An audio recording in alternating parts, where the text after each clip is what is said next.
Meus queridos alunos da EJA, sejam bem-vindos em mais uma aula de Ciências da Natureza. Eu sou o professor Anderson Rodrigues e nessa nossa aula de hoje iremos tratar sobre uma temática de extrema relevância na nossa vida, Mais uma vez, todas as temáticas que envolvem as ciências da natureza são temáticas de extrema importância e que estão presentes no nosso cotidiano. E essa aula de hoje não poderia ser diferente. Nós iremos tratar sobre a importância dos micro-organismos, Observem, que o próprio nome sugere, micro, significa dizer que são organismos, que são seres vivos microscópicos, certo? Muito pequenos, que a gente não consegue visualizá-los a olho nu. A gente precisa de um equipamento, para poder visualizar esses micro-organismos, que é um microscópio, tá certo? Portanto, através do microscópio, através de lupas, a gente consegue, então, visualizar esses micro-organismos. E a gente vai ver ao longo da nossa aula que eles são de extrema importância, tá certo? Alguns deles promovem alguns tipos de doenças nos seres humanos e em outros seres vivos, e alguns deles são benéficos, Ou seja, possibilitam que a nossa saúde seja reestabelecida ou estabelecida através desses micro-organismos que são benéficos a nós seres humanos.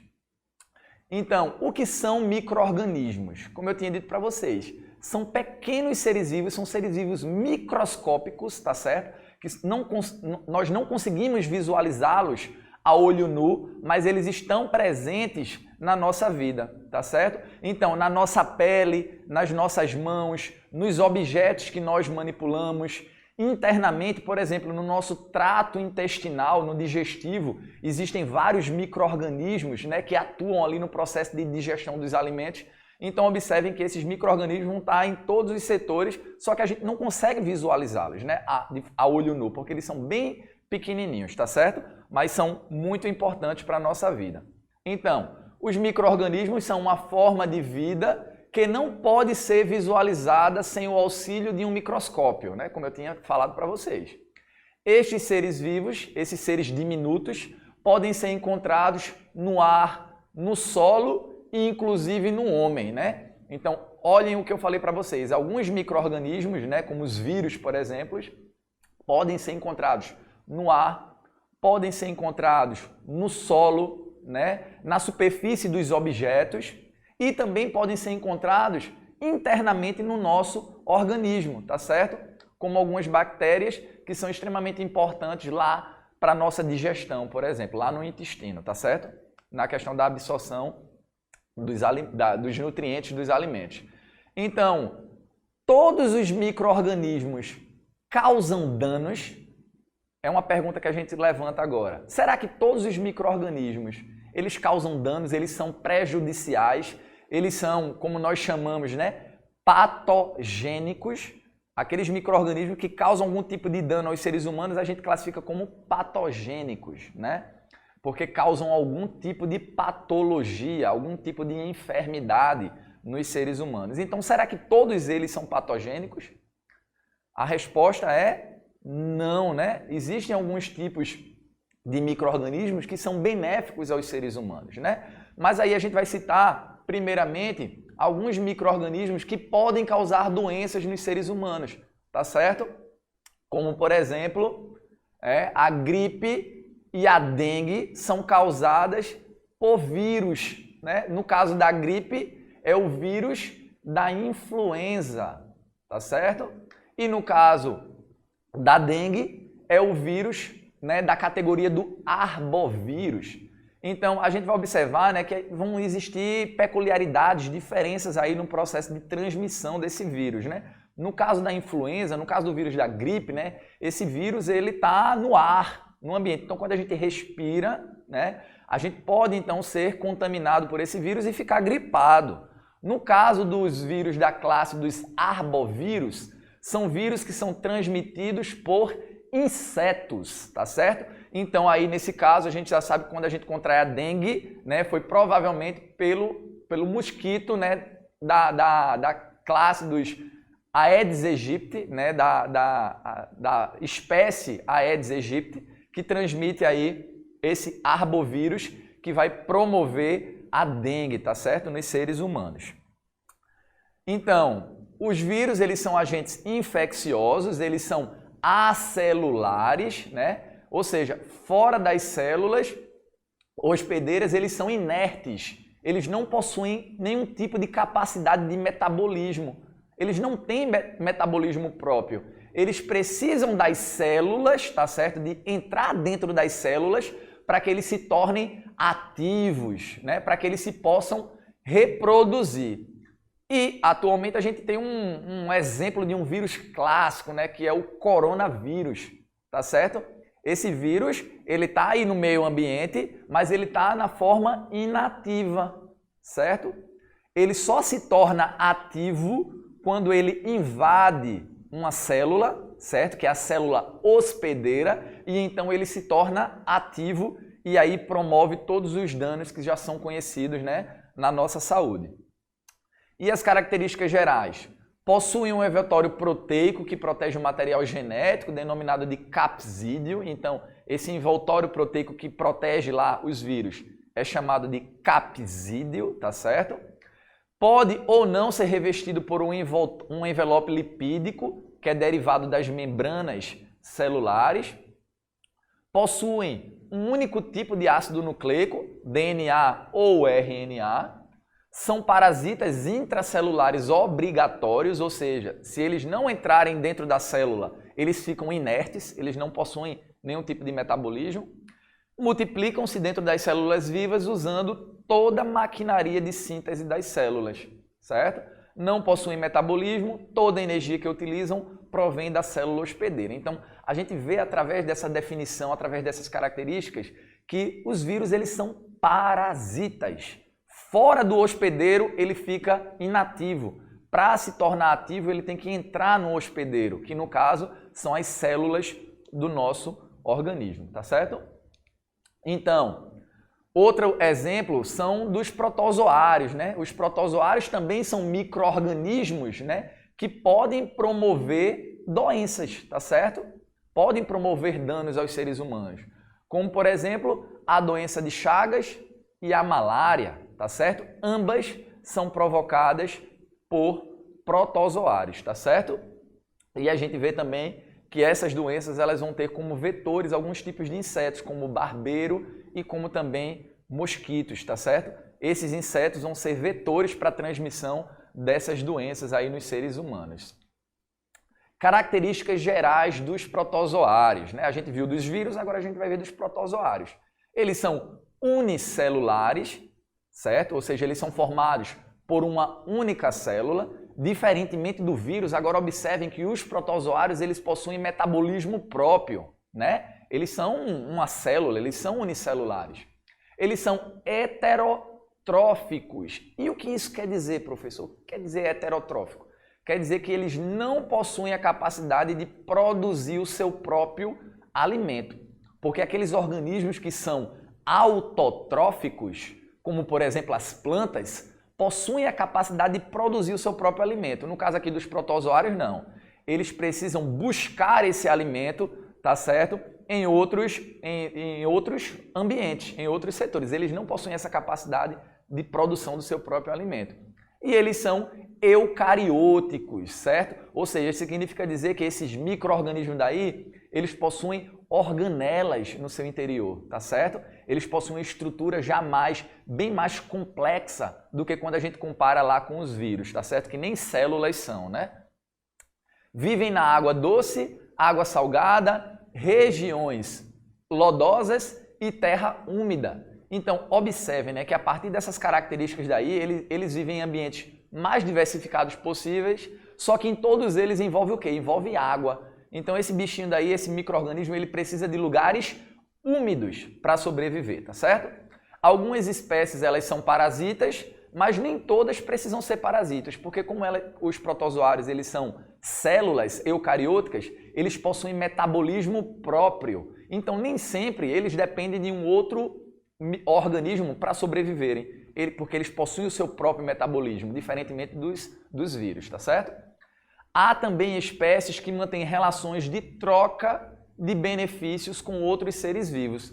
Ou seja, alguns protozoários são parasitas e outros quando invadem um determinado organismo, um outro organismo, eles não parasitam, mas eles têm uma relação de troca benéfica, tá certo? Essas daí são as características gerais dos protozoários. Outro problema que existe, né, também está relacionado com a tuberculose e a cólera, que são causadas por bactérias, tá certo? A tuberculose, né, que é uma doença que vai estar causando danos a todo o sistema respiratório, né, todo o trato respiratório, e a cólera, que é um outro problema provocado por bactéria que vai estar associado com o trato intestinal, né, com o sistema digestivo. Ou seja, então observe, né, que as bactérias elas podem promover prejuízos tanto ao nosso sistema respiratório, né, evidenciado aí pela tuberculose, como também promover ali diarreia, né, promover problemas intestinais através da cólera, né? E ambas doenças são provocadas por bactérias. A gente observa que a maioria dos micro-organismos eles são inofensivos. Muitos são fundamentais para o ambiente ou para o funcionamento do nosso corpo, né? Se a gente for fazer uma análise dos micro-organismos que existem, né, a grande maioria é benéfica, tá certo? Então, na palma das nossas mãos, internamente no nosso trato digestivo, como eu falei para vocês, existem micro-organismos. Só que a gente não consegue observar, a gente não consegue visualizá-los a olho nu. A gente precisaria de um microscópio para conseguir vê-los, né? Mas os micro-organismos estão por todos os setores, né? E boa parte deles são benéficos, né? Porque promovem uma barreira de proteção. Quando o nosso organismo ele é exposto a um determinado micro-organismo que seja benéfico, o nosso sistema imunológico ele se fortalece, né? E então, quando vier algum outro tipo de micro-organismo que não seja benéfico, o nosso corpo já vai estar preparado para enfrentá-lo, tá certo? Então, jamais enxerguem os micro-organismos como algo que é danoso, né? Nem todos. Alguns são patogênicos, mas outros não. A boa parte, a grande maioria, são benéficos a nós seres humanos, tá certo? Outros são usados pelos seres humanos na fabricação de diversos produtos. Então, observe, né? Os micro-organismos eles podem ser utilizados na fabricação de remédios, de alimentos e de combustíveis. Então, lá na indústria farmacêutica, né, muitos micro-organismos vão ser utilizados na fabricação, por exemplo, de antibióticos, né? A gente vai ver mais adiante, né, que os fungos e as bactérias são os principais micro-organismos utilizados nesse processo de fabricação desses medicamentos, né, tão importantes aos seres humanos. No processo de produção de alimentos, também se envolve micro-organismos, né? Por exemplo, na fabricação do queijo, no processo de fermentação do queijo, né? Algumas bactérias são extremamente importantes ali para aquela fermentação, tá certo? Associada aí com o leite, né? E também no processo de produção dos combustíveis, né? Por exemplo, o etanol, o álcool, existe um processo de fermentação ali na produção do álcool, né? Nessa cadeia produtiva. E isso, obviamente, também envolve aí micro-organismos, tá certo? A fabricação de diversos remédios depende da utilização desses micro-organismos, como eu falei para vocês, principalmente os antibióticos, né, que vão estar associados nessa produção. Então a gente observa, né, que os fungos, as bactérias, os micro-organismos de forma geral, eles também são extremamente importantes no processo de fabricação dos antibióticos, né, como por exemplo a penicilina, que foi descoberta lá por volta de 1928 pelo cientista inglês, né, Alexander, e até hoje ela salva muitas vidas no mundo todo, né? E essa sua descoberta aconteceu enquanto esse pesquisador estudava um tipo de fungo que é o penicillium crisógeno, tá certo? Então, enquanto ele estudava esse fungo, ele então conseguiu desenvolver esse antibiótico que vai estar principalmente envolvido no combate a processos de infecção causados por bactérias. Então, observem, né? Através de um micro-organismo da categoria dos fungos, foi possível se desenvolver um medicamento que combate bactérias. Então, a gente está utilizando, a ciência tornou possível se utilizar uma categoria de micro-organismo para produzir um medicamento que vai combater infecções por um outro tipo de categoria de micro-organismo, né? Então observe, né, como a ciência é extremamente importante e relevante para a nossa vida.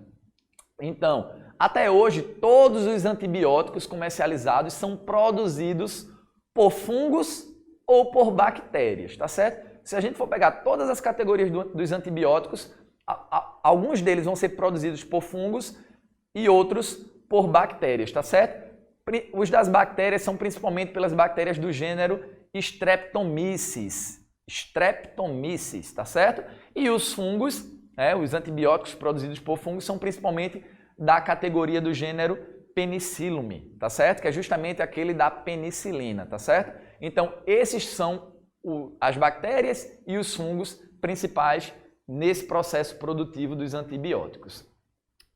E alguns deles são modificados em laboratório, né? Como eu tinha dito para vocês. A ciência é fundamental dentro do processo de fabricação desses medicamentos, né? E a gente até pode mencionar o momento atual que a gente vive, né? Desse momento pandêmico, da pandemia do coronavírus, e as vacinas, por exemplo, as vacinas que nós estamos tomando, nós estamos sendo imunizados, elas são produzidas a partir dos vírus, a partir do próprio coronavírus, né? A partir do vírus inativado, do vírus de uma forma mais, digamos, inofensiva.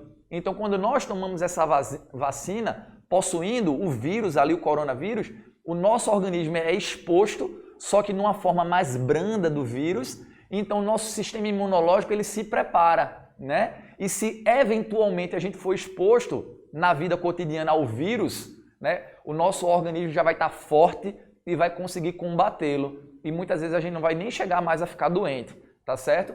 Então observem que a ciência é fundamental e que os próprios micro-organismos, eles são importantes dentro do processo de fabricação desses medicamentos.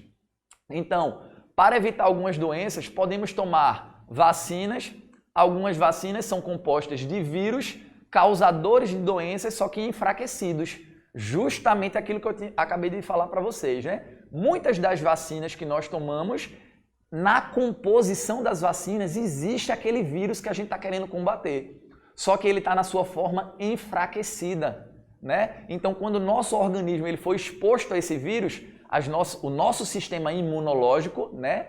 O nosso sistema de defesa vai ficar fortalecido. E caso a gente seja exposto, o nosso organismo ele vai estar preparado, tá certo? Que ao serem introduzidos no nosso corpo, provocam uma reação que fortalece as nossas defesas naturais. Justamente aquilo que eu acabei de falar para vocês. Dessa forma, a vacina nos protege, evitando entrar em contato com o vírus não enfraquecido e que, portanto, poderia causar a doença. Então, eu espero que vocês tenham aprendido bastante nessa nossa aula de Ciências da Natureza sobre a importância dos micro-organismos, tá certo? Caso vocês tenham alguma dúvida, levem essa dúvida até o seu professor, que eu não tenho dúvida que ele terá o maior prazer, a maior satisfação em sanar essa sua eventual dúvida, tá certo? Fiquem com Deus, um forte abraço e até a nossa próxima aula de Ciências da Natureza.